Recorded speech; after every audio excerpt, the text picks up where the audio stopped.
We're going to move on to the next speaker, and then we'll take questions at the end. And so our next speaker is Professor Bruce Clemens. He's a professor from Materials Science and Engineering at Stanford. And he will be talking today about solar energy and electrochemistry work that's going on at GCEP. He'll also tell us a little bit about a course he's been teaching and one of these massive online courses. So we look forward to his talk. So Bruce, once your computer's up, you can. The floor's yours. Okay.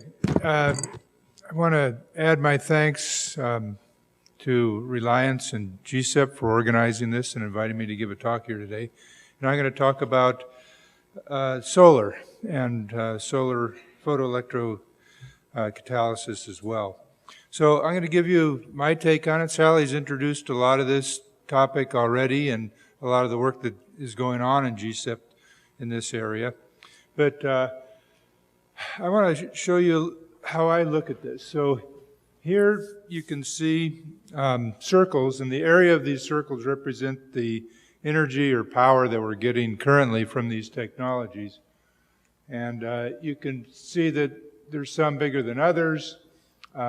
Significant amounts of energy are being extracted from these places. Certainly the energy infrastructure is huge. However, if you look at solar, this is a pretty modest representation of what could be harvested from solar. Hitting 3% of the Earth's land harvested with 15% of efficiency. So that's just the land, and 3% of the land harvested with 15% of the efficiency, and it dwarfs all other energy sources that we're currently using. So if someone asks you what the energy source of the future is, you can confidently say it's solar. This is not distributed uniformly around the world, but you can see where I live in California, we have a pretty good solar resource, and India does as well. If I look at the U.S., which uses a profligate amount of energy per person, we have a good solar resource near high population density centers, which is a rare thing in the world, actually. And if we wanted to produce all our energy needs, not just our electricity, but all our energy with fairly low efficiency photovoltaics, we'd need an area about that big. So I put it in Arizona, which is a pretty sunny and hot place, and I figured the people there would appreciate the shade of the solar panels. And so if you work it out per person, U.S. uses about 11.3 kilowatts per person, which is a huge amount of energy, and we'd each need a photovoltaic array about 60 feet on a side to produce our energy. So the stuff had better be cheap and abundant. Just as an example of a photovoltaic array, currently this is on my house, on our house I should say. My wife and I are both professors, and she also works in photovoltaics, so we're crazy enough to have put it on our house. And we produce more electricity than we use now. We're a net energy producer in our house. So let's talk a little bit about economics of photovoltaics and the issue of efficiency. So if you look at the life cycle cost of a photovoltaic energy, you can look at the price of electricity that you get from it, and you have the cost of the cell, plus the cost to balance a system, plus the cost of the installation in the numerator. And then in the denominator, you have the power that you get out, the power density from the sun, the efficiency, and the effective time fraction of time that you're at full solar power, and then the lifetime of the system. And so the important thing about this equation is that the cost of the cell goes here, so you can work on reducing this part of it as much as you want, and you'll still have these other two parts, the balance of system part and the installation part. Whereas if you work on the efficiency here, it divides all those costs. So the efficiency reduces the cost more than reducing the cost of the cell itself. So that's why GCEP is focused wisely on technologies that have the potential for enhancing the efficiency. So the cell cost includes cell material, manufacture, which can be high in cost and also high in energy content, and particularly for single crystal silicon solar cells or even multi-crystal silicon solar cells, where most of the high purity silicon that's manufactured for that process is lost in cutting the wafers. And certainly their wafers have to be much thicker than the solar cell aspect of it is required. The balance of systems cost includes encapsulation module wiring, the frame and mounting hardware, stuff that's hard to make cheaper, and the installation cost includes labor for installation and maintenance, etc. So with our system, those were each about $1 a watt. The cost of the cell is only one component, so even with free solar cells, the electricity would not be free, so that's the point. And the efficiency, lifetime, and the sunshine drive all costs, which is means that if you're going to spend the world's resources in making solar cells, you want to put them in a place where they get a lot of sun, which is what always bothered me about the German incentives, because Germany has the solar resource of Alaska, and it's still, you put a lot of solar cells there.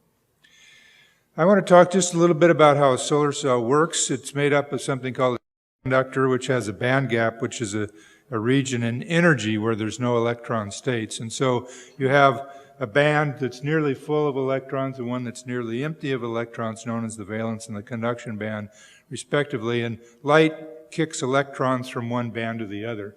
And then you harvest those electrons, and the hole that's left behind is energy.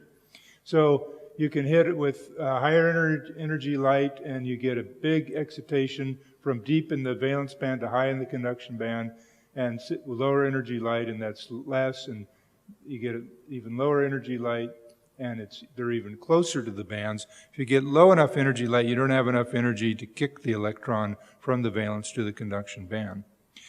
But what happens immediately is you lose that extra energy, because the hole relaxes up towards the top of the valence band and the electron relaxes down towards the bottom of the conduction band. So any extra energy that photon had above the band gap energy, you lose with a single junction solar cell. So, and you also lose all the photons which don't have enough energy to excite an electron from the valence band to the conduction band. So those are two big losses that you have in a solar cell, and that greatly limits the efficiency that you can get from a solar cell. And people have looked at this some time ago. Shockley and Quasar is a famous paper, and they've calculated using a detailed thermodynamic balance what efficiency you can get from a single junction solar cell. And here it is plotted as a function of the band gap, and you can see it peaks at a band gap of about 1.4 eV, and it peaks about 30-something%. So that's as good as you can ever do with a single junction solar cell. So there's two approaches that GCEP is using to try to get high efficiency, and one is to come as close as possible to that theoretical value in inexpensive solar cells, and the other one is to exceed this limit by trying new approaches that aren't just single junction solar cells. So Sally showed you this picture, and just for clarity, I'm talking about this wedge of the pie that talks about photovoltaics. And here's some of the projects you've seen already. Sally talked about them. This is in organic PV. They have a lot of potential because they could be made inexpensive, and if you could tune the molecules, they could potentially be made efficient as well. Sally also talked about this work involving nanoparticles. This one is an interesting one. You have light coming in causing heat, so you have a broadband absorption, and then a re-emission into a narrow band. And then you can have your semiconductor so that the light that's emitted has just enough energy to excite a carrier from the valence to the conduction band, so you don't lose so much in that relaxation process. And then she also mentioned the recent demonstration of an all-carbon-based solar cell, keeping Earth-abundant materials. So This is another approach here for beating the Shockley-Quasar limit, where you avoid the relaxation process in both the valence and the conduction band, and you develop a population of electrons in holes as a function of their energy, and you have selective contacts that just pull out from one particular energy that then gets repopulated in the valence and conduction band by electron-electron scattering without any electron-photon scattering, so you avoid losing that extra energy.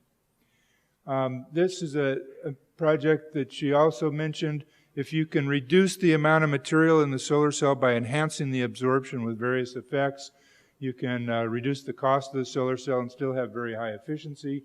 This is a completely new approach that's based on photon-enhanced thermionic emission. So this is a solar cell that works better when it gets hot. It turns out one of the sad things about solar cells is you put them out in the sun and they warm up, and when they warm up, they work worse. The efficiency drops when they get hotter.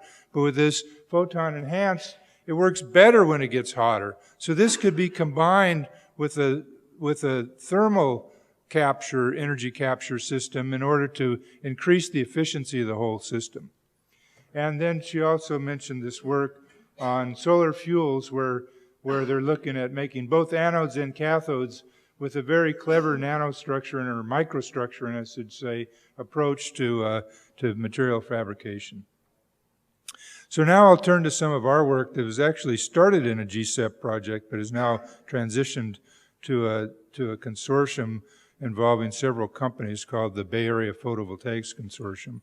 And this work is in the area of using earth-abundant, non-toxic elements to make a new material. And the material we're looking at it's called CZTS. I hate that name because it uses T for 10, and everyone, the symbol for 10 should be S, but anyhow, at least if you're going to shorten it. In any case, it has potential. It's got the band gap right where it should be for high efficiency, 1.45 eV. There's no reason why we shouldn't be able to make a 25% cell with this material, but no one has yet. It's earth abundant, and the cost for the materials is low. Our work has developed new ways to process this material that are more scalable than the world record approaches. These world record approaches involve explosive materials, hydrazine, in fact, in order to make it, and it's not considered to be large-scale manufacturable, whereas we've done it with this sputter deposition and nearly reached their record, but it's still not good enough, and we're looking more deeply into why we're not doing better. But we've created a lot of excitement about this material, and if you look at the number of papers per year about this material, it's jumped up dramatically. The last thing I'll talk about in terms of our work is it's a technique for making single crystal materials with a thin film process that doesn't consume a single crystal substrate. And this is a spatially engineered delamination layer. And what we do is we grow with epitaxial growth on a single crystal substrate, but we first put a mechanically weak layer, and then we grow the epitaxial semiconductor on top of that. And then we can bond glass to it, peel it off, and then we have this thin film, high quality material on a cheap substrate. And we can, in fact, do the whole processing of the device before we pop it off, and then pop it off, we have the complete device on a cheap substrate. So we've demonstrated this already in terms of getting single crystal silicon films. This is a picture of some of them that have popped off the substrate. So the last thing I want to talk about is my class. I've taught for some years a class called Solar Cells, Fuel Cells, and Batteries, Materials for the Energy Solution. And I have a huge range of students in this class, and I always felt that there was about half the students lost and half the students bored, and maybe for one student the class was just right. And so I decided to record my lectures so that they could watch them at their leisure, rewatch them if they needed to, and watch TV while they're watching them if they didn't. And so I did problem sets online. And so I did this new flipped classroom, which allowed me to offer it free to the world.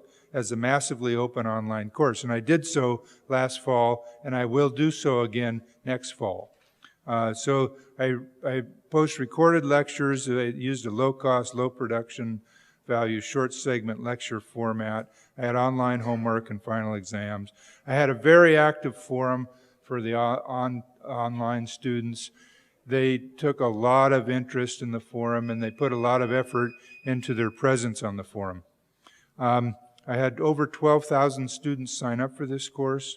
The Stanford students did get more for all the money they paid for it. We did a lot of extra things for them, including a lab, problem sessions, question and answer sessions, and so forth. So just a little bit about it. I had 12,400 sign up. Only 383 completed. My hat's off to those people who sat through all my lectures. Here's a distribution of the ages. I had a 10-year-old complete the class, which I find frightening that there's a 10-year-old somewhere that was integrating the density of states times the Fermi-Dirac distribution function to find the electron concentration in the conduction band in semiconductors. I did have participation from many countries around the world, and you'll notice that India is pretty high up there. This is my first trip to India, but according to this, I've already been in India about 8,000 times. So I will be offering it again in the fall of 2013, and it will be offered through Stanford and the edX platform, free to anybody, anywhere. Sign up online. This was the sign up for last year. I'm not sure it'll be the same for this year. Just to finish off with a lecture, let's see. Solar cell, which is a p-n junction made of semiconductors of p-type and n-type joined together low production with a value photon done just in that my creates office an at electron and Stanford. hole, in this case in the p-type region. The electron is unhappy there, and it looks over and sees, hey, I could lower my energy considerably by drifting over here to the n-type region. And so it does so.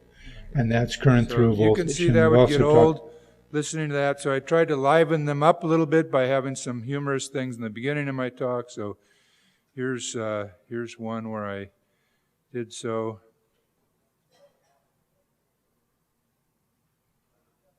Let's see. Did you turn off? Oh, sorry. Yeah, I need the audio back on. Sorry.